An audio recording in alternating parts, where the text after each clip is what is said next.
বিসমিল্লাহির রহমানির রহিম। আজকের এই অনুষ্ঠানের সভাপতি, মঞ্চে উপবিষ্ট ঢাকা থেকে আগত এবং মালয়েশিয়ায় অবস্থানরত নেতৃবৃন্দ এবং আমার সামনে উপবিষ্ট মালয়েশিয়ার বিভিন্ন জায়গা থেকে আগত প্রবাসীবৃন্দ, আসসালামু আলাইকুম। কেমন আছেন আপনারা সবাই? রাইট, ভালো আছি, কিন্তু এই ভালো থাকার মধ্যেও হয়তো আবার ভালো নেই। কিন্তু তারপরেও আপনারা যারা এই বিদেশের মাটিতে আছেন কষ্ট করে, তারপরেও কিছুটা হলে ভালো আছেন, কারণ এখানে হাসিনা নেই, কারণ এখানে গুম নেই, কারণ এখানে খুন নেই। কিন্তু দেশে আজকে যারা আছেন, আমাদের মা বাবা ভাই বোন আত্মীয় স্বজন যারা আছে, অধিকাংশ মানুষই আজকে ভালো নেই। বিভিন্ন আশঙ্কায় তারা 24 ঘন্টার প্রতিটি মিনিট প্রতিটি মুহূর্ত তারা অতিবাহিত করে। এখানে আজকে যারা বক্তব্য রেখে গেছেন, তারা অনেকেই বর্তমানে বাংলাদেশে কি অবস্থা বিরাজ করছে তা আপনাদের সকলের সামনে তুলে ধরেছেন তাদের বক্তব্যে। যদিও সেই বক্তব্যের সাথে আপনারা খুবই পরিচিত, কারণ আপনাদের সকলের সাথেই আপনাদের পরিবারের প্রতিদিন কথা হয়, প্রতিদিন জানা হয় আপনাদের স্ব এলাকার চিত্র, অবস্থা বা পরিবেশ, যা সমগ্র বাংলাদেশেরই বর্তমান পরিবেশ বা পরিস্থিতি। আজকে একটা কথা দিয়ে আপনাদের সামনে বক্তব্যের বাকি অংশে আমি যেতে চাচ্ছি। কথাটা কি? কথাটা হচ্ছে এক ধরনের সতর্ক বার্তা। কি সেই সতর্ক বার্তা? আওয়ামী লীগ সমাজ, রাষ্ট্র ও জনগণের জন্য বিপজ্জনক, ঠিক?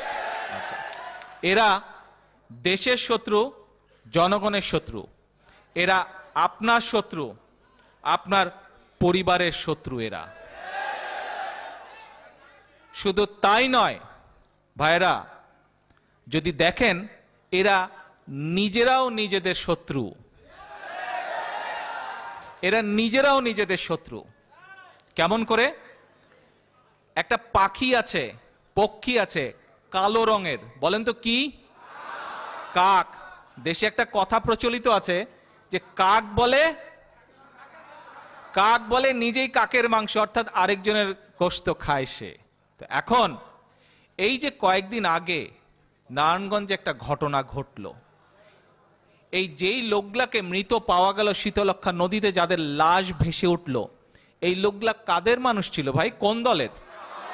তাদেরই দলের মানুষ ছিল।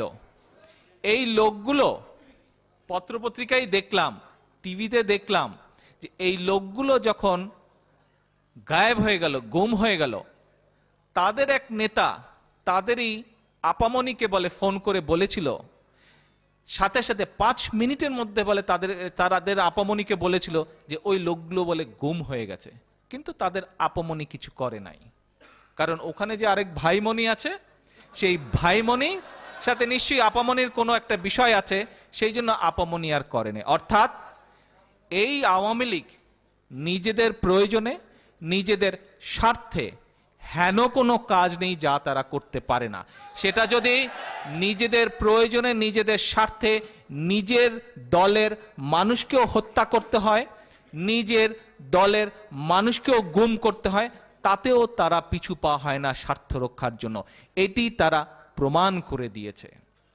কিছুদিন আগে দেখলাম পত্রপত্রিকায় শেখ হাসিনা বলেছে যে যদি শহীদ জিয়া মারা না যেতেন, তাহলে বলে শেখ মুজিবের মৃত্যুর জন্য বলে শহীদ জিয়ার বিচার করা হতো। আপনারা দেখেছেন পত্রিকায়?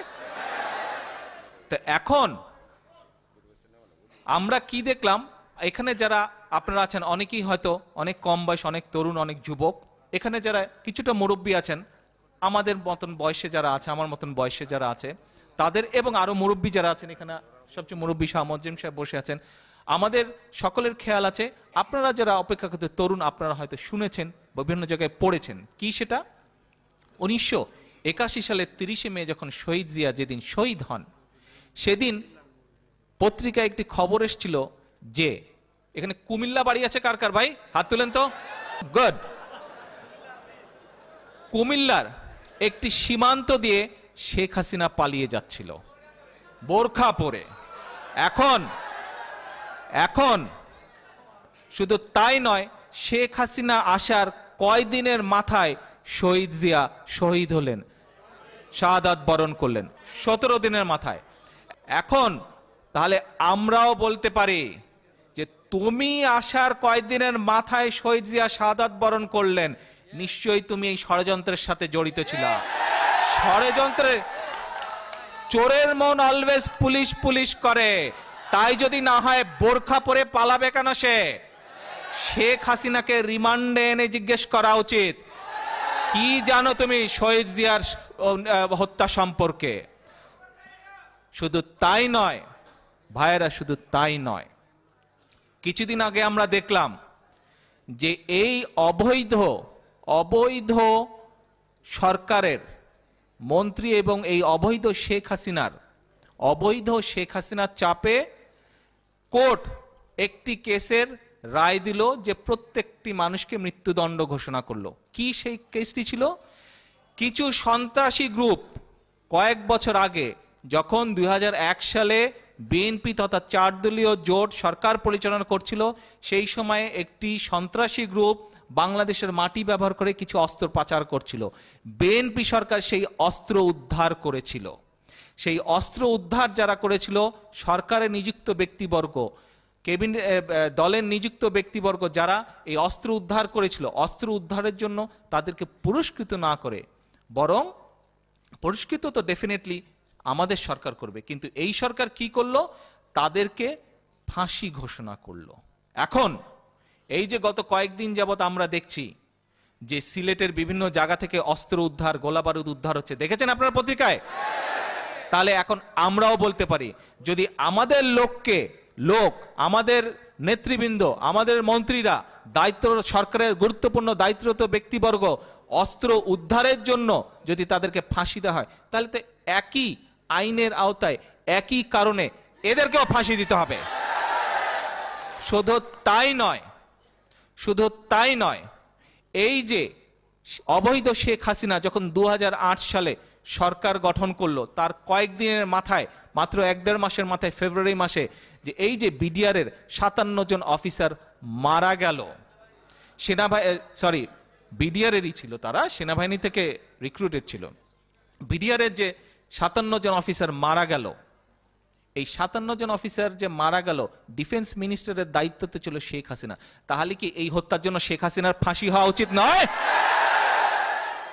কাজেই শেখ হাসিনা বুঝে শুনে কথা বলবেন। 57 জনের জন্য 57 বার ফাঁসি হওয়া উচিত নাকি? রাইট, 57 বার ফাঁসি হওয়া উচিত।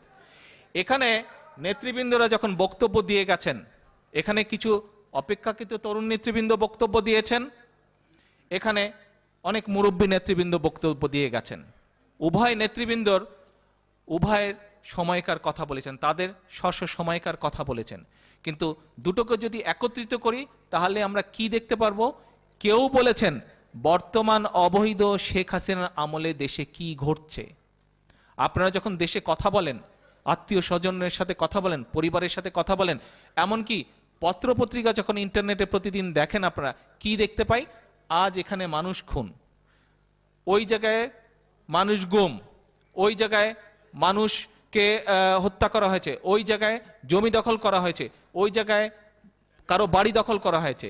গত 3-4 দিন আমি যে বিভিন্ন জায়গায় ঘুরেছি, এই কেএল এর বিভিন্ন জায়গায় ঘুরেছি, মালয়েশিয়ার বিভিন্ন জায়গায় ঘুরেছি, বহু বাংলাদেশি মানুষের সাথে আমার দেখা হয়েছে, বিভিন্ন জনকে বিভিন্ন বিষয়ে আমি জিজ্ঞেস করেছি। বহু মানুষের কাছে আমি একটি কমন জবাব পেয়েছি, অনেকের কাছেই, অনেকের কাছে একটি কমন জবাব পেয়েছি। কি কমন জবাব? আমি জিজ্ঞেস করেছি যে আপনারা কেন এসছেন এখানে, বলে যে ভাই আমরা দেশে আওয়ামী লীগ আমার, কেউ বলেছে তার জায়গা দখল করে নিয়েছে, জায়গা দখল করে নিয়ে উল্টা তার বিরুদ্ধে কেস দিয়েছে। কেউ বলেছে তার বিল্ডিং ভেঙে দিয়ে সেই জায়গায় আওয়ামী লীগের কোনো নেতা জোর করে বিল্ডিং ভাঙিয়ে উল্টা তার বিরুদ্ধে কেস দিয়েছে। কেউ বলেছে কারো পুকুর দখল করে নিয়েছে, দখল করে নিয়ে উল্টা তার বিরুদ্ধে কেস দিয়েছে, এবং কোর্টে থানায় চাপ প্রয়োগ করেছে যাতে সেই কেসের সঠিক রায় দিতে না পারে, সঠিক ইনভেস্টিগেশন হতে না পারে। ভয়ে সেই সকল মানুষ এই দেশে পালিয়ে এসেছে, এই দেশে কষ্টে তারা জীবিকা নির্বাহ করছে। এটা কি সত্যি? তাহলে এটি হচ্ছে বর্তমান অবস্থা। এখানে একজন মুরব্বী নেতা আমাদের, উনি বক্তব্য দিয়ে গেছেন যে এই যে অবৈধ শেখ হাসিনা, তার বাপের সময় কি হয়েছিল, উনি কিছু কথা উল্লেখ করে গেছেন এখানে। আসুন, বর্তমানে আপনারা আমার সামনে যারা বসে আছেন অধিকাংশ অপেক্ষাকৃত তরুণ যুবক, আপনারা বর্তমানের বাংলাদেশের প্রতিদিনকার সিনারিও আপনারা দেখছেন, প্রতিদিনকার চিত্র আপনারা দেখছেন, সমাজে, দেশে, সমগ্র এলাকার, সমগ্র দেশের আপনারা সিনারিও দেখছেন। আসুন আমরা একটু পিছনে দেখি বাপ বেটির মিলটা কেমন, বাপ বেটির মিলটা কেমন। আসেন আপনাদেরকে একটা বিষয়, পত্রিকার একটা কাটিং পড়ে শোনাচ্ছি আমি। এটি হচ্ছে 1973 সালের 17ই আগস্ট ইত্তেফাক। ইত্তেফাকের একটি সংবাদের শিরোনাম, নিরাপত্তার আকুতি গ্রাম বাংলার ঘরে ঘরে। এটি হচ্ছে শিরোনাম খবরের। খবরের ভিতরে কি রিপোর্টে লেখা হয়, সমগ্র দেশে আইন শৃঙ্খলা পরিস্থিতির মারাত্মক অবনতির ফলে মানুষের জান মাল ও ইজ্জতের প্রয়োজনীয় নিরাপত্তার অভাবে গ্রামগঞ্জ ও শহরবাসীর মনে হতাশার মাত্রা দিন দিন বাড়িয়াই চলিয়াছে, এবং আইন শৃঙ্খলা রক্ষাকারী সংস্থার প্রতি মানুষের আস্থা লোপ পাইয়াছে। অবস্থা এমন দাঁড়াইয়াছে যে চুরি ডাকাতি লুটতরাজ তো আছেই, রাজনৈতিক সামাজিক ও বৈষয়িক কারণে শত্রুতামূলক হত্যাকাণ্ডের ভয়ে মানুষ বাড়িঘর ছাড়িয়া অন্যত্র আশ্রয় লইতেছে। যাহারা বিত্তশালী তাহারা শহরের আত্মীয় স্বজনদের বাড়িতে, এমনকি শহরের আবাসিক হোটেলগুলোতে পর্যন্ত আসিয়া উঠিতেছেন। যাহাদের শহরে বাস করিবার সঙ্গতি নেই তাহারা বনে জঙ্গলে অথবা এখানে ওখানে রাত্রি কাটাইতেছেন। এখন ভাইরা আমার, এই যে ইত্তেফাকের 17ই আগস্ট 1973 সালের ইস্যু যেটা, সেটার আমি একটি খবর আপনাদের পড়ে শোনালাম। আমাকে ঠান্ডা মাথায় একটু 2-4-5 সেকেন্ড চিন্তা করে কেউ একজন কি বলতে পারবেন যে বর্তমানে দেশের যেই পরিস্থিতি, পত্রপত্রিকার যেই নিউজ, এই 73 সালের নিউজের সাথে কোন রকম পার্থক্য আছে? বৃদ্ধি পেয়েছে। স্বাভাবিক, বাপের রেকর্ড ভঙ্গ করছে বেটি। বাংলাদেশে সবচেয়ে, দেশ স্বাধীনের পরে সবচেয়ে খারাপ সময় বলা হতো শেখ মুজিবের শাসনামলকে। বর্তমানে সেই শাসনামলকে বেটি ক্রস করে রেকর্ড করার চেষ্টা করছে। শুধু তাই নয়, এখানে খুব সম্ভব মনি সাহেব বোধহয় ওনার বক্তব্যে বলে গেলেন যে গত 5 বছরে আঞ্জুমান মফিদুল কত 5,700। আচ্ছা, আসেন এইটারই আরেকটা তথ্য দেই। এই হাসিনার আমলেরটা তো শুনলেন আপনারা, বাপের আমলটা শুনবেন না ভাইরা? 1975 সালে 6 জানুয়ারি ব্রিটেনের একটা জনপ্রিয় পত্রিকা আছে, আপনারা হয়তো অনেকে এর নাম শুনেছেন, সেটি হচ্ছে ডেইলি টেলিগ্রাফ। 75 সালে একটি নিউজ দিয়েছিল। কি নিউজ? গ্রাম বাংলায় প্রচুর ফসল হওয়া সত্ত্বেও আঞ্জুমানে মফিদুল ইসলাম গত মাসে ঢাকার রাস্তা, রেল স্টেশন ও হাসপাতালের মর্গ থেকে 879টি লাশ তুলে এনে দাফন করেছে। এরা সবাই মরেছে অনাহারে। এই সংগঠনটি 1974 সালে শেষার্ধে দাফন করেছে 2543টি বেওয়ারিশ লাশ। চিন্তা করেন, অর্থাৎ এই যে দল আর এই যে বাপ বেটি, এরা হচ্ছে বাংলাদেশের মানুষের জন্য একটা বোঝা। এই বোঝাকে 1975 সালে বাংলাদেশের মানুষ দূর করেছিল। আবার এই বোঝা বাংলাদেশের মানুষের ঘাড়ে সাওয়ার হয়েছে এই গত 5ই জানুয়ারি। এখানে কয়েকজন একজন শাহ মোয়াজ্জেম সাহেব এখানে বলেছেন যে 5% ভোট হয়েছিল, ওনার সাথে আমি একমত। আবার এটাও একমত যে 5% ভোটও বলতে গেলে কাস্ট হয়নি, ভদ্রতার খাতিরে 5% ভোট। আরে ভাই, এদের এই যে এখন একটা মোস্ট অপদার্থ, মোস্ট করাপ্ট একটা যে ইলেকশন কমিশনার আছে, তারা নিজেরাই বলেছে যে 43টা কেন্দ্রে একটা ভোটও পড়ে নেই। তো ওই কেন্দ্রে কি আওয়ামী লীগের কমিটি ছিল না? ওই কেন্দ্রে কি আওয়ামী লীগের লোকজন ছিল না? ওদের ওয়ার্ড কমিটি, থানা কমিটি, ইউনিয়ন কমিটি ছিল না? হ্যাঁ, বেটারাও নিজেদের ভোট দেয় নাই। ওদের লোকই ওদের ভোট দেয়নি, তো পাবলিক ভোট দেবে কি? শেখ হাসিনা ভোটের কয়দিন পরে কি বলল? শেখ হাসিনা ভোটের কয়দিন পরে বলল যে বিরোধী দলের অরাজক পরিস্থিতির কারণে মানুষ ভোট দিতে পারে নাই। শেখ হাসিনা বলার পরের দিন অবৈধভাবে নির্বাচিত অবৈধ প্রধানমন্ত্রী শেখ হাসিনার অবৈধভাবে মনোনীত অবৈধ পুলিশের আইজি কি বলল? যে বাংলাদেশের ইতিহাসে বলে এমন শান্তিপূর্ণ নির্বাচন হয়নি। তো ভাই, কার কথা বিশ্বাস করুম? একজন কয় মানুষ যায় মানে ভোট দিতে, আবার পুলিশের আইজি করে বলে যে সবচেয়ে শান্তিপূর্ণ নির্বাচন হয়েছে। এরা সত্য কতটুকু বলে আর মিথ্যা কতটুকু বলে ভাই, এইটা বাংলাদেশের মানুষের বুঝতে আর বাকি নাই। এখন আওয়ামী লীগের আরেকটা বিষয় বলি আপনাদেরকে। এই যে শেখ হাসিনাকে তো দেখলাম, এই অবৈধ শেখ হাসিনাকে মাঝে মাঝে শুনি আওয়ামী লীগের লোকজন বহু নামে ডাকে, বহু ভূষণে ভূষিত করে। তো আসেন আমরা সবাই একত্রিত হয়ে আজকে আমরাও একটা তাকে উপাধিতে ভূষিত করি, কি বলেন? তাই না? এই যে আপনারা এত কষ্ট করে আসলেন দূরের থেকে, এই যে মিটিংটা আপনারা সফল করলেন, সাকসেসফুল করলেন, তা আমরা অবৈধ শেখ হাসিনাকে তো নিশ্চয়ই একটা উপাধিতে ভূষিত করতে পারি। কি উপাধিতে ভূষিত? এই দলটা সবসময় বলে, তারা বলে মুক্তিযুদ্ধের সোল ডিস্ট্রিবিউটর। এইটা নিশ্চয়ই আপনারা দেখেছেন, গত কয়েকদিন আগে কয়েকটা বক্তব্যে আমি বলেছি কিভাবে এরা দেশের স্বাধীনতা চায় নাই, দেশের স্বাধীনতা যুদ্ধের পক্ষে এরা ছিল না। এটা আমি ওই বক্তব্যগুলো তুলে ধরেছি। আজকে আর ওই প্রসঙ্গে যাব না, তবে ওই প্রসঙ্গে আরো নতুন কথা ইনশাল্লাহ কয়েকদিন পরে বলবো। আজকে উপাধিতে ফিরে আসি আমরা। অবৈধ শেখ হাসিনাকে একটা নতুন উপাধি দেওয়া প্রয়োজন। আচ্ছা, তো এখন এরা সোল ডিস্ট্রিবিউটর বলে মুক্তিযোদ্ধার। যদিও আওয়ামী লীগ যে শব্দটা, যে মুরব্বী নেতা আছেন মোয়াজ্জেম সাহেব, উনি আমার থেকে আরো ভালো বলতে পারবেন, আমি ওনাকে অনুরোধ করবো যদি আমার ভুল হয় আমাকে প্লিজ কারেক্ট করে দিবেন। আওয়ামী লীগ, আরে বেটা তোরা তো নিজেদের নামই খতনা করে চেঞ্জ করস নাই।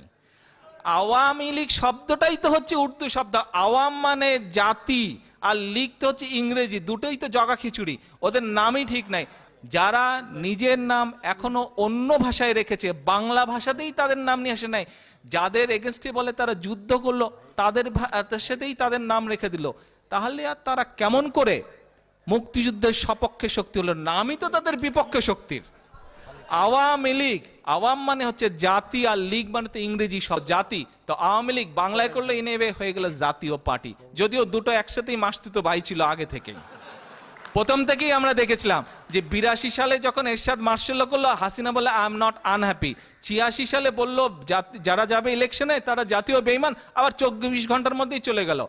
একবার সে একে হেল্প করে, আরেকবার এইবার তো দেখলেন এ আবার এরে হেল্প করলো, আবার 96 সালেও সে তারে হেল্প করলো। কাজে এই প্যাক্ট, এই সমঝোতা তাদের অনেক দিনের আগের। তো এখন এই যে সোল ডিস্ট্রিবিউটর দাবিদার আওয়ামী লীগের, কি দেখলাম আমরা কিছুদিন আগে? দেখলাম যে কিছু বিদেশিকে ডাকলো, ভালো কথা, বিদেশি বহু মানুষ আছে যারা আমাদের স্বাধীনতা যুদ্ধে বিভিন্নভাবে অবদান রেখেছে। সবাই যে অস্ত্র ধরেছে তা না, পৃথিবীময় তারা বাংলাদেশের স্বাধীনতার পক্ষে মতামত প্রতিষ্ঠা করার জন্য পরিশ্রম করেছে। তো এরকম কিছু বিদেশি মানুষকে আমরা দেখলাম যে অবৈধ শেখ হাসিনার অবৈধ সরকার, তারা তাদেরকে স্বর্ণ পদক দিল। দেখেছেন আপনারা এটা?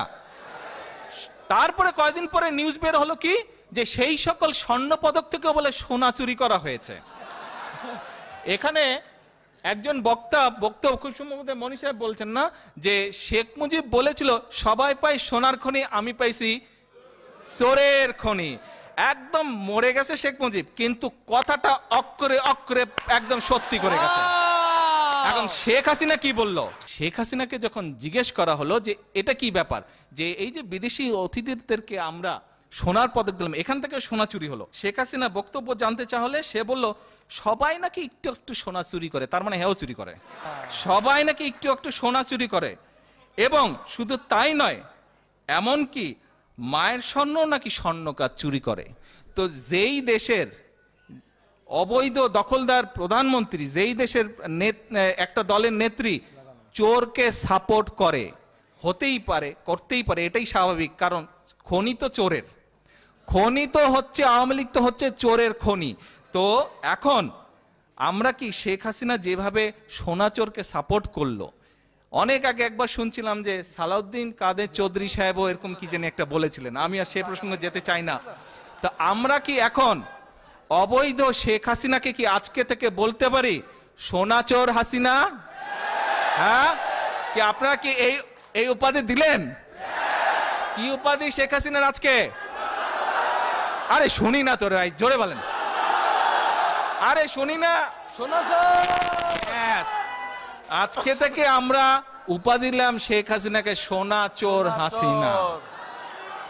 সে নিজেই তো শুধু তাই নয়, আসেন আমরা কি দেখলাম 1974 সালে শেখ মুজিবের সময় এখানে আমরা শুনলাম একজন বক্তার কাছে যে 10 লক্ষ লোক 74 সালে না খেয়ে মারা গিয়েছিল। কেন মারা গিয়েছিল? তাদের দুর্নীতির কারণে বাংলাদেশের 10 লক্ষ মানুষ মারা গিয়েছিল। এবং সেই সময় হেনরি কিসিঞ্জার 1974 সালে বাংলাদেশকে বলেছিল বটমলেস বাস্কেট, অর্থাৎ দুর্নীতিগ্রস্ত একটা দেশ। আপনারা একটা জিনিস খেয়াল করে দেখেন, শেখ মুজিব কয় আমি পাই চোরের খনি, সবাই পাই সোনার খনি।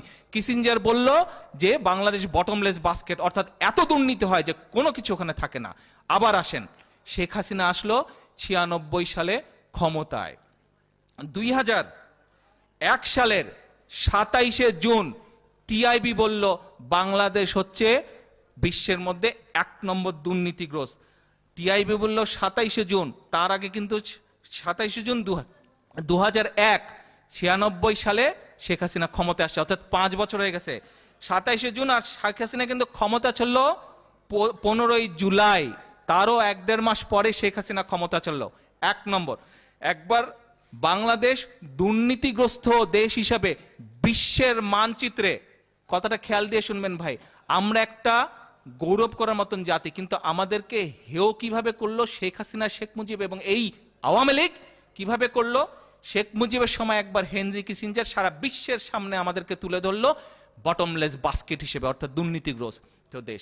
একইভাবে শেখ হাসিনার 96 কালের শাসনের সময় আবার টিআইবি বলল যে বাংলাদেশ হচ্ছে বিশ্বের দুর্নীতিগ্রস্ত দেশ। কই, এরপরে আসেন 2012 সালের 29শে জুন কি হলো? 2012 সালের 29শে জুন ওয়ার্ল্ড ব্যাংক আবার বলল যে পদ্মা ব্রিজের ফান্ডিং আমরা বন্ধ করে দিলাম, দুর্নীতিগ্রস্ত, অর্থাৎ পৃথিবীর বুকে আবার জানান দিল যে বাংলাদেশের যে দুর্নীতিগ্রস্ত। প্রতিবার 3 বার বাংলাদেশকে বিশ্বের মানচিত্রে, বিশ্বের দরবারে দুর্নীতিগ্রস্ত দেশ হিসেবে তুলে ধরা হলো।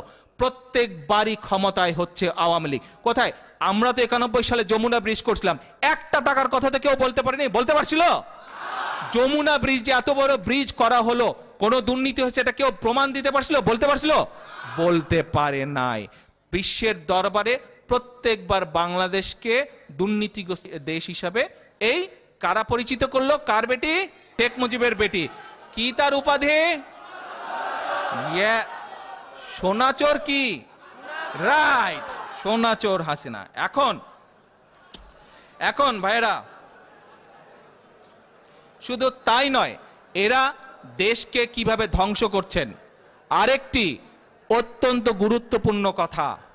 এই বাংলাদেশ 56,126 বর্গ মাইলের যে বাংলাদেশ, এই বাংলাদেশ আপনার দেশ, এই বাংলাদেশ আপনাদের সকলের দেশ, এই বাংলাদেশ আমাদের সকলের বাংলাদেশ, আমাদের সকলের জন্মভূমি, আমাদের সকলের মাতৃভূমি। এটা এই বাংলাদেশের প্রত্যেকটি সেক্টর যেভাবে দেশ স্বাধীনের পরে তৎকালীন আওয়ামী লীগ শেখ মুজিবের নেতৃত্বে ধ্বংস করেছিল, ঠিক একইভাবে বর্তমানে আবারও এই অবৈধ শেখ হাসিনার আন্ডারে এই অবৈধ আওয়ামী লীগ সরকার একটা একটা করে ধ্বংস করছে। একটা অত্যন্ত গুরুত্বপূর্ণ সেক্টর কি? সেটা বিচার বিভাগ। যে বিচার বিভাগের উপরে মানুষের আস্থা ছিল, সেই বিচার বিভাগকে কিভাবে শেখ হাসিনা ধ্বংস করছে।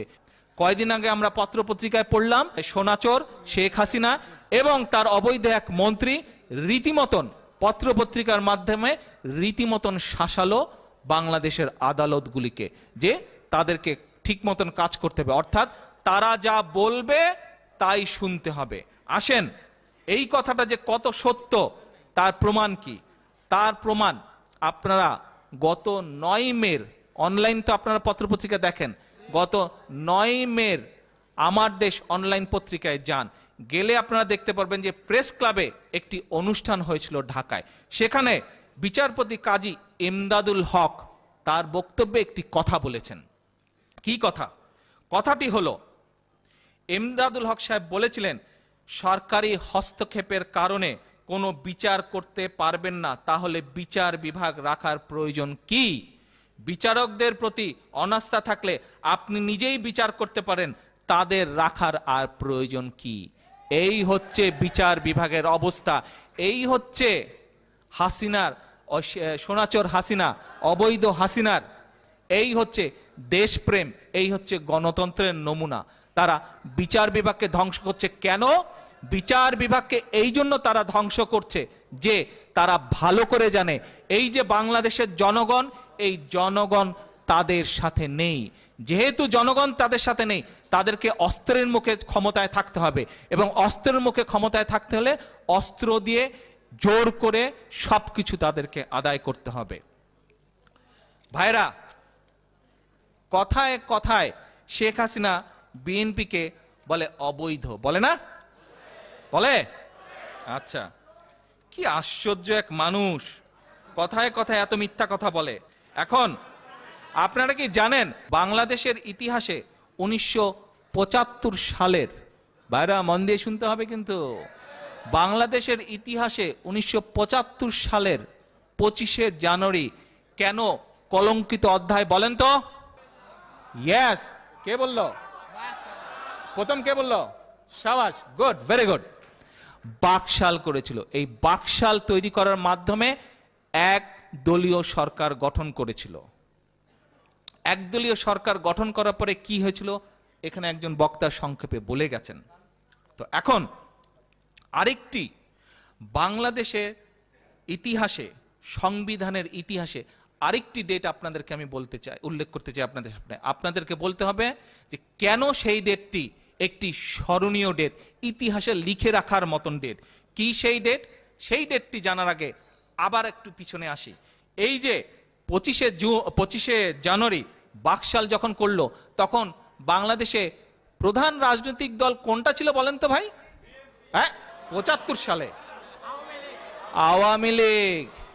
আচ্ছা, বাকশাল গঠন করার পরে আওয়ামী লীগের কি হয়েছিল? হ্যাঁ, বিলুপ্ত হয়ে গেছিল আওয়ামী লীগ। বাকশাল গঠন করার পরে আওয়ামী লীগ ভ্যানিশ, বিলুপ্ত হয়ে গেছিল। অর্থাৎ শেখ মুজিব নিজেই আওয়ামী লীগের গলা টিপে ধ্বংস করে দিয়েছিল, মেরে ফেলেছিল।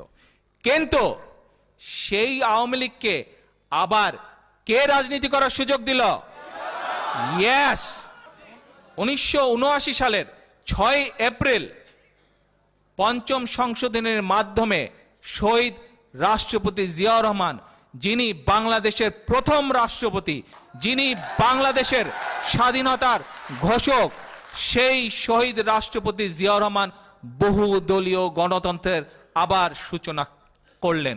অর্থাৎ শেখ হাসিনাকে রাজনীতি করার সুযোগ আওয়ামী লীগকে, আওয়ামী লীগ যারা করে এদের সবাইকে রাজনীতি করার সুযোগ শেখ মুজিব দেয় নাই। এদের সবাইকে রাজনীতি করার সুযোগ দিয়ে গেছে বিএনপির প্রতিষ্ঠাতা শহীদ রাষ্ট্রপতি জিয়াউর রহমান। আওয়ামী লীগের প্রতিটি নেতাকর্মীর উচিত সালাম করা শহীদ জিয়াকে, শহীদ জিয়ার ছবি দেখে সালাম করা। এখন ভাইরা, 2001 সালে আমরা যখন সরকার গঠন করলাম, তার আগে 2001 সাল পর্যন্ত আওয়ামী লীগ দেশের প্রত্যেকটি সেক্টর প্রায় ধ্বংসের মুখোমুখি করেছিল, আইন শৃঙ্খলা থেকে আরম্ভ করে সকল কিছু। সেই আইন শৃঙ্খলাকে রক্ষা করার জন্য, বাংলাদেশের মানুষকে নিরাপত্তা দেওয়ার জন্য, মা বোনেরা যাতে নিরাপদ থাকে, ব্যবসায়ীরা যাতে নিরাপদ থাকে, মানুষজন যাতে রাত বেরাতে নিরাপত্তার সাথে চলতে পারে, সেই জন্য আইন শৃঙ্খলা বাহিনীকে সাহায্য করার জন্য, সহযোগিতা করার জন্য বিএনপি সরকার, তৎকালীন বিএনপি সরকার একটি এলিট ফোর্স গঠন করেছিল। এই এলিট ফোর্সের নামটি ছিল র্যাব। কিছুদিন আগে লন্ডনে একটি বক্তৃতায় আমি একটি ঘটনার কথা বলেছিলাম। আমার বিশ্বাস আপনারা ঘটনাটি অনেকেই হয়তো পত্রপত্রিকায় পড়েছেন, তারপরেও আবার আমি ঘটনাটি উল্লেখ করতে চাই। এটি হবে 2006 সালের বিটুইন 5 and 6 সালের ঘটনা। আমি একদিন রাত্রে, তখন 10টা সাড়ে 10টা বাজে, বিএনপি পল্টন অফিস থেকে, দলীয় কার্যালয় থেকে আমি ফিরে যাচ্ছি ক্যান্টনমেন্টের বাসায়, আমাদের বাসায়। ফার্ম গেটের ওখানে সিগন্যালে যখন দাঁড়িয়েছি, রাত্রেবেলায় ফিরে যাচ্ছি, আমি নিজেই গাড়ি চালাচ্ছিলাম, জানলা খোলা। তো যখন সিগন্যালে দাঁড়ালাম, আমি লাল সিগন্যালে ফার্ম গেটে দাঁড়ালাম, আমার পাশে এসে একটি সিএনজি থামলো। কিছুক্ষণ পরে হঠাৎ দেখি সিএনজি চালক কিছু একটা বলার চেষ্টা করছে। তা আমি জিজ্ঞেস করলাম, ভাই আমাকে বলছেন? তো আমাকে তখন সিএনজি চালক বলে, ভাই আপনি তারেক জিয়া না? তাহলে যে হ্যাঁ ভাই, আমি তারেক জিয়া। তো তখন সিএনজি চালক বলল, ভাই আমরা দোয়া করছি আপনারা এই যে র্যাব বানিয়ে মানুষের নিরাপত্তা যে নিশ্চিত করেছেন, এই ভালো কাজটি করার জন্য আপনাদেরকে আমরা দোয়া দিচ্ছি। এই র্যাব তৈরি করার আগে আমরা যখন যাত্রী নামানোর জন্য অথবা নামিয়ে যদি কোনো ঢাকা শহরের হোক বা যে কোনো জায়গায় গলিতে ঢুকতাম, তাহলে আমাদের সারাদিনের উপার্জন অনেক সময় আমরা বিসর্জন দিয়ে আসতাম ছিনতাইকারীদের হাতে। কিন্তু এখন এই র্যাব সৃষ্টির পর থেকে এখন আমরা একদম পিসফুল্লি, আমরা সেফটির সাথে আমরা বিভিন্ন জায়গায় যেতে পারি রাত বেরাতে, আমাদেরকে আর সেই ছিনতাইয়ের মুখোমুখি হতে হয় না। কাজেই আপনাদেরকে আমরা দোয়া দিচ্ছি ভাই, এই যে জনগণের আপনার উপকার করেছেন। এই 2 মিনিটের কথা হবে, ততক্ষণে গ্রিন লাইট জ্বলে গেছে সিগন্যালে, পিছন থেকে গাড়ি হর্ন দিচ্ছে। তা আমি আর কথা না বলে আমি বললাম যে ঠিক আছে ভাই, দোয়া করেন। আমিও চলে গেলাম, সেও চলে গেল। কিন্তু ভাইরা, আজকে আমরা কি দেখি? আজকে আমরা দেখতে পাচ্ছি, এখানে আপনারা কোন বক্তার কাছে শুনে গেছেন যে শেখ মুজিবের সময় রক্ষী বাহিনী কি করেছিল। মনি সাহেব কয়েকটা ঘটনা বলেছেন রক্ষী বাহিনী কি করেছিল। আজকে আমরা কি দেখতে পাই আপনারা প্রত্যেকে জানেন, প্রত্যেকে দেখেছেন, প্রত্যেকে পড়েছেন, অনেকে হয়তো শুনেছেন, আপনাদের আশেপাশে আত্মীয় স্বজন বন্ধু বান্ধবের কাছ থেকে টেলিফোনে শুনেছেন গত কয়েকদিনে। কি দেখতে পাই? আমরা দেখতে পাই যে আজকে এই র্যাব আওয়ামী লীগের ভাড়াটে বাহিনী হিসাবে রক্ষী বাহিনীর ভূমিকা পালন করছে। শুধু তারা যে শুধু বিরোধী পক্ষের নেতাকর্মী, বিরোধী পক্ষের লোকজনকে যে তারা হত্যা গুম খুম করছে, শুধু তাই নয়, আজকে তারা এই র্যাব, যেই র্যাবকে এক সময় আমরা সৃষ্টি করেছি মানুষের উপকারের জন্য, আজকে সেই র্যাবকে নষ্ট করে এই আওয়ামী লীগের মন্ত্রী নেতা পাতিদের, এদের ভাই ভাতিজা ভাইগনাকে র্যাবের দায়িত্ব দিয়ে আজকে এই র্যাবকে এরা প্রতিষ্ঠিত করেছে একটি ভাড়াটে খুনি বাহিনী হিসেবে। তার প্রমাণ এই যে নারায়ণগঞ্জের ঘটনা। গতকাল আপনারা নিশ্চয়ই এর মধ্যে নিশ্চয়ই জেনে ফেলেছেন, অনলাইন পত্রপত্রিকায় চলে এসছে যে কোথায় মুন্সিগঞ্জে 14 জন র্যাব গিয়েছিল কি করতে কে জানে, আল্লাহ মালুম, কাকে গুম খুম করতে, ভাড়াটিয়া বাহিনীর কাজ করতে।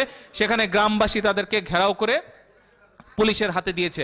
গত সপ্তাহে এক জায়গায় একই রকমের ঘটনা ঘটেছে যে কোথায় জায়গা দখল করতে গিয়ে মানুষের হাতে ধরা পড়ে তারা ওখান থেকে চলে গেছে বা পুলিশের হাতে দিয়ে দিয়েছে। আজকে হচ্ছে এই যে একটা সুন্দর জিনিস আমরা গঠন করে এসেছিলাম দেশের জন্য, দেশের মানুষের সাথে, আজকে আওয়ামী লীগ এটাকে ধ্বংস করে দিয়েছে। একটি দেশের একজন অর্থমন্ত্রী দেশের টাকা, মানুষের টাকা, আপনাদের উপার্জিত বৈদেশিক মুদ্রা আপনারা দেশে পাঠান, সেই টাকা 4000 কোটি টাকা লোপাট হয়। মন্ত্রী বলে 7000 কোটি টাকা, এটা কোনো ব্যাপার ট্যাপার না। 30 লক্ষ মানুষের লক্ষ লক্ষ কোটি কোটি টাকা শেয়ার মার্কেটের গায়েব হয়ে যাচ্ছে, পাচার হয়ে যাচ্ছে। তারা কি বলে? তারা বলে না না না না, ইনভেস্টিগেশন রিপোর্ট প্রকাশ করা যাবে না। কেন এই জন্য প্রকাশ করা যাবে না যে এটার মধ্যে তাদের আত্মীয় স্বজন জ্ঞাতি গোষ্ঠীর লোকজন জড়িত। তাই আজকে আপনারা ভাইরা যারা আমাদের সামনে আজকে উপস্থিত আছেন, এই অনুষ্ঠানে আপনারা উপস্থিত আছেন, আজকে আমি মনে করি যে আমাদের একটি স্বার্থ হওয়া উচিত আজকে, একটি উদ্দেশ্য হওয়া উচিত আজকে। কি সেই উদ্দেশ্য, কি সেই স্বার্থ? সেটা হচ্ছে আসেন আমরা আমাদের দেশকে রক্ষা করি। কারণ আজকে হয়তো আমরা পত্রপত্রিকায় বা সামনে টিভি চ্যানেলগুলোতে আরেকজনের লাশ দেখছি, অন্য একজনের লাশ দেখছি, অন্য এক পরিবারের সদস্যের গুমের খবর শুনছি। আমরা কি কোনো গ্যারান্টি দিতে পারি যে আগামী দিন আমাদের নিজেদের কেউ গুম হবে না, আমাদের নিজেদের কারো লাশ আমাদেরকে দেখতে হবে না? এই গ্যারান্টি কি দিতে পারি আমরা? দিতে পারি না। কিন্তু একটি গ্যারান্টি আপনারা দিতে পারেন, একটি গ্যারান্টি আপনারা বাংলাদেশের মানুষ নিশ্চিত করতে পারেন। কি সেই গ্যারান্টি জানেন?